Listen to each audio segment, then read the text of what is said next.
একটি শর্ত রয়েছে, সেটি হচ্ছে দুন আগারাদিন মিন আগারাদিদ দুনিয়া।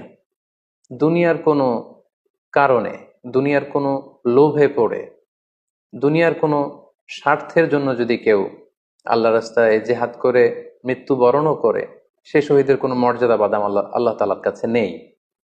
কারণ আমরা হাদিস থেকে জেনেছি অনেক শহীদ কিয়ামতের ময়দানে আল্লাহ তাআলা তাদেরকে জাহান্নামে ফেলে দিবেন।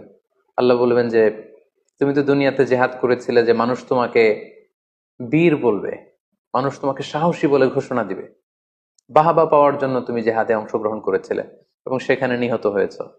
তো তুমি নিহত হওয়ার পরে মানুষ তো তোমাকে বীর বলেছে, বাহাবা দিয়েছে, সাবাস বলেছে। যে কারণে তুমি এই জেহাদে অংশগ্রহণ করেছো সেটা দুনিয়াতেই তুমি পেয়েছো। তো আমার কাছে তুমি কি চাও? আমার কাছে তোমার জন্য কিছু নেই। Go to the hell fire, জাহান্নামে যাও। তাকে আল্লাহ তাআলা উপর করে জাহান্নামে নিক্ষেপ করবেন। তো এজন্য